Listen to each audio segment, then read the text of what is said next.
कोई बहुत बड़ा तांत्रिक है और वो भूतों को वश में करने वाला है और तुम्हारे ऊपर भूत लगा दे, तंत्र के द्वारा मारण मूठ या कोई शाप या किसी तरह का अमंगल, ध्यान दीजिए, ये इस धर्म की बड़ी महिमा है।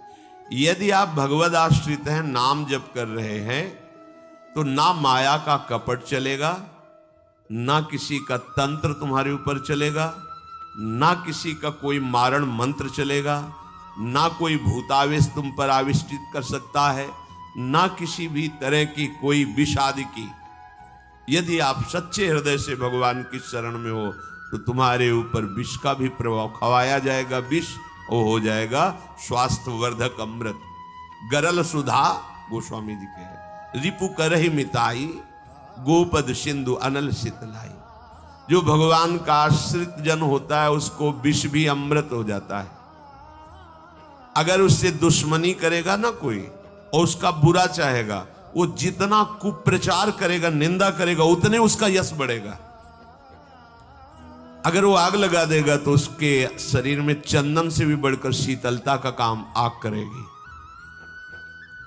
जो भगवद आश्रित है, श्री हरिराम व्यास जी ने भी प्यारी जू के चरणों के आश्रित जनों को पुष्ट करने के लिए बताया कि राधा प्यारी के चरणारविंद शीतल सुखदाई, कोटि चंद मंद करत नख विदु जुन्हाई। श्री राधा प्यारी के चरणारविंद शीतल सुखदाई। शाप ताप रोग शोक दारुण दुखारी, लाल इष्ट दुष्ट दलन कुंज भवन चारी। हमारी गोरी भोरी प्रियाजू के गोरे चरणारविंद का जिसने आश्रय ले लिया है, शरणागति ले ली है और राधा राधा नाम जप करता है, तो किसी भी ऋषि का साप उस पर लागू नहीं होगा। हरिराम व्यास जी कह रहे ये विशाखा सखी के अवतार, कह रहे शाप कोई लागू नहीं होगा उसके ऊपर। ताप दैहिक दैविक भौतिक ताप उसका स्पर्श नहीं कर सकता, कोई भी पाप उसे अपने अधीन नहीं कर सकता, किसी का भी तंत्र मंत्र उसके ऊपर लागू नहीं हो सकता, क्योंकि ये चरणारविंद लालजू के भी इष्ट है और ये चरणारविंद दुष्टों की दुष्टता का दलन करने वाले और हृदय में प्रेम प्रकाशित करने वाले हैं। कोई भी भयानक से भयानक रोग तुम्हारे शरीर पर हो सकता है, पर वो तुम्हें अधीन नहीं कर पाएगा। शाप ताप रोग शोक, बड़ी से बड़ी हानि होने पर भी तुम्हें शोक स्पर्श नहीं करेगा। प्यारी जू के चरणों का जिसने आश्रय ले लिया, ये ऐसा परम धर्म है कि इसके आश्रित को कोई भी तंत्र मंत्र मूठ मारण भूत प्रेत पिशाच पिशाचनी कोई भी नहीं स्पर्श नहीं कर सकता। ध्यान रखना।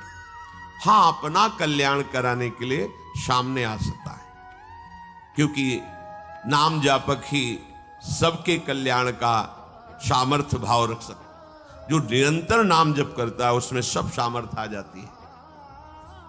एक बार भाई जी से हनुमान प्रसाद पोद्दार जी समुद्र के किनारे बैठे नाम जप कर रहे थे, तो देखा एक सफेद पोशाक पहने हुए पाग बांधे हुए पारसी वेशभूषा में सामने खड़े हैं। भाई जी ने सदाचार के कारण कहा, बाबूजी क्यों खड़े हो, बैठ जाइए। तो उनका आप बोले तो मेरे में सामर्थ्य है आपसे बात करने की, डरना नहीं आप। भाई जी ने कहा, मैं क्यों डरूंगा, आप कोई भयावा थोड़ी लग रहे हैं। बोले, लग नहीं रहा, लेकिन भयावा हूं, मैं प्रेत हूं। कोई बात, जो भगवत भजन में ये सब कई जगह ऐसा घटना में, गंगा किनारे जैसे श्मशान है, ऐसा नहीं कि प्रेत योनि नहीं होती, होती है, पर वो प्रभाव नहीं दिखा सकती। ऐसे प्रत्यक्ष देखा है। भाई जी ने कहा कि तो आप हमारे पास क्यों आए हो? बोले, अपना उद्धार कराने। मुझे गीता कंठस्थ है, बहुत से शास्त्र कंठस्थ हैं, पर कुछ ऐसी मेरे से गलतियां हो गई जिनके परिणाम रूप मुझे प्रेत योनि प्राप्त हुई है। फिर मुझे आंतरिक संकेत हुआ है कि आप हमारा कल्याण कर सकते हो।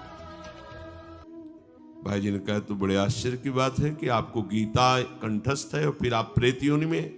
गीता के एक श्लोक बोल दे तो प्रेत तो मुक्त हो जाता है। बोले, मुझे से कुछ ऐसे भयानक अपराध हो गए जैसे गुरुद्रोह है, वैष्णव अपराध, ये बड़े भयानक अपराध होते हैं। जब किसी का पतन होना होता है तो माया यही खेल खिलवाती है, क्योंकि और सब पाप हैं वो दरस परस अगनाश, गुरुजनों के संतों के दर्शनों से ही नष्ट हो जाते हैं। लेकिन संत द्रोह, नाम जापक, वैष्णव द्रोह, गुरु अवज्ञा, गुरुद्रोह, ये भयानक अपराध होते हैं, इनसे दुर्गति हो जाती है।